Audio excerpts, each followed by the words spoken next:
Welcome to this short summary on visitor and trip profile from the Scotland Visitor Survey. I'm Jackie Souter, Senior Insight Manager at Visit Scotland, and I'll be taking you through this short summary today. We're providing lots of rich insight from this survey, and you'll find that on our website, visitscotland.org. But here I'm going to focus on some highlights from the visitor and trip profile of visitors to Scotland. Firstly, let's look at some background to the visitor survey. It was commissioned by Visit Scotland and managed by independent research agency Progressive Partnership Limited. And overall, their interviewers intercepted over 11,500 visitors face-to-face at 135 sampling points across Scotland, from Shetland in the north to Dumfries and Galloway in the south, and many places in between. Those interviews comprised a short survey, and visitors were then invited to take part in an online survey when they returned home. And we received over 3,000 online surveys, which represented a very healthy response rate.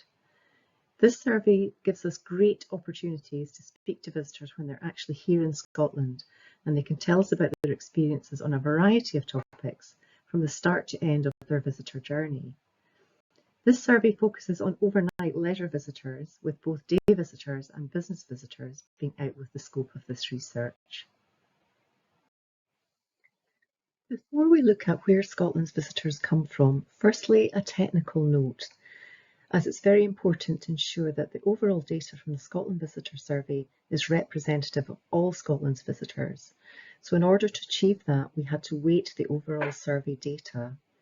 To do that, we used 3-year annual average data from the International Passenger Survey and the Great Britain Tourism Survey. And this has resulted in an overall profile of 73% domestic visitors and 27% international visitors. And you can see the resulting overall market proportions on this slide. For more details on this, please see the technical appendix to this research. As I mentioned earlier, this survey focused on overnight leisure visitors to Scotland, so it's not surprising that 85% took a break here purely for leisure purposes, with our Europeans even more likely to do so at 91%. 1 in 8 overall were visiting friends and relatives, with this being highest for the UK and long-haul markets. 25% overall were first-time visitors to Scotland, but this does vary hugely by market, which I'll outline a little bit later. And we also asked our visitors what type of trip they were on, with 1 in 10 saying they were on a trip of a lifetime, so a very special holiday indeed for those people. And finally, post-pandemic, we were also interested in looking at the trend of leisure, those people combining a business trip with a leisure trip or working remotely as part of their break. And we can see that 5% overall were on this type of trip. We know that Scotland has traditionally attracted an older visitor profile. We can see here that half of our visitors were aged over 55, and this is primarily driven by our domestic, UK and our long-haul visitors. We were also able to look at the results by life stage, and here we can see that we did have 15% who were in that younger age group and were pre-nesters. So these are 16 to 34-year-olds with no children in the household. Visitors spend on average just over a week in Scotland, with the average party size being 2.8 visitors, although just over half, at 56%, were in a party size of 2 people. So let's take a look at the party composition of our visitors now. 2/3 of visitors were travelling with a spouse or partner, with 16% of visitors having children under 16 in their party. We saw that visitors were also travelling with other family members, parents or grandparents, sisters or brothers, etc. And the overall family group made up about 30% of the total. Of course, we know that pet ownership rose during the pandemic, and we can see that 11% of our visitors took a pet on their break with them. The vast majority of these were dogs, and was higher for people living within the UK, with around 14%. Solo travellers, so people travelling alone, made up around 1 in 10 of our visitors, and those with a long-term health condition, impairment or disability made up around 9% of our visitors. Focusing on the UK visitor profile now, We can see that 10% of our UK visitors were first-time visitors to Scotland, with around 99% of those coming from out with Scotland from the rest of the UK, as we know that most Scottish residents have taken a break or holiday here before. We can also see that 37% were regular visitors to Scotland, and these are our most loyal visitors and are people who visit at least once a year. For Scottish residents, this figure actually rises to 69%. This year we also asked a question about people's perceived knowledge about Scotland, with a quarter claiming to have excellent knowledge about what to see and what to do here, and that's perhaps not surprising for our regular visitors. Moving on now to look at our European market visitors, we can see that the profile is quite different to those of the UK market, with half of Europeans being first-time visitors to Scotland.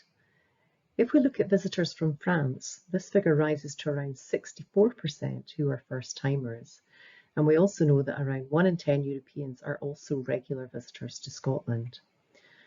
Our Europeans have the youngest age profile of all our markets, with more than a quarter being in the youngest age category of 16 to 34.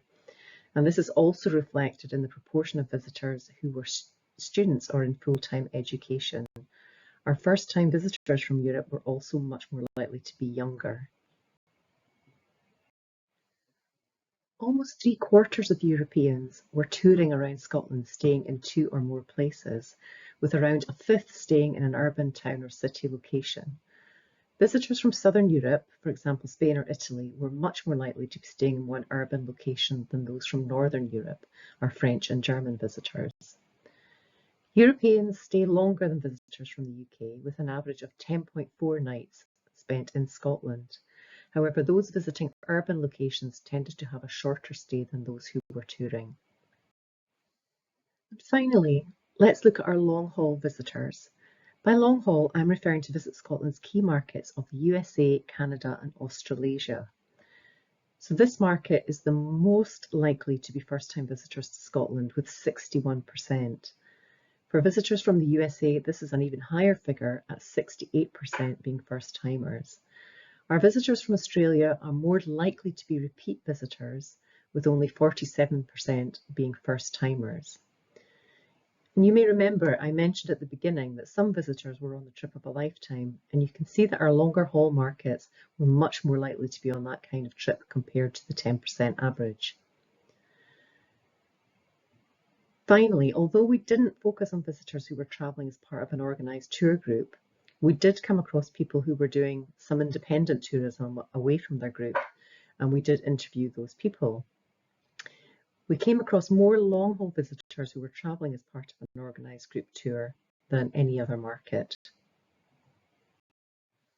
Like Europeans, our long-haul markets tend to be tourers staying in 2 or more places around Scotland. However, 15% did stay in one urban centre, so a town or city location, with Canadians, the most likely market, to be doing so at 19%. Our long-haul visitors stayed the longest on average of all our markets, with visitors from Australia and Canada most likely to be staying more than a 2-week period in Scotland. Thank you for listening today, and hopefully I've just whetted your appetite to find out a bit more about Scotland's visitors. You can find much more in-depth information on this section and other topics on our website, visitscotland.org. Thanks.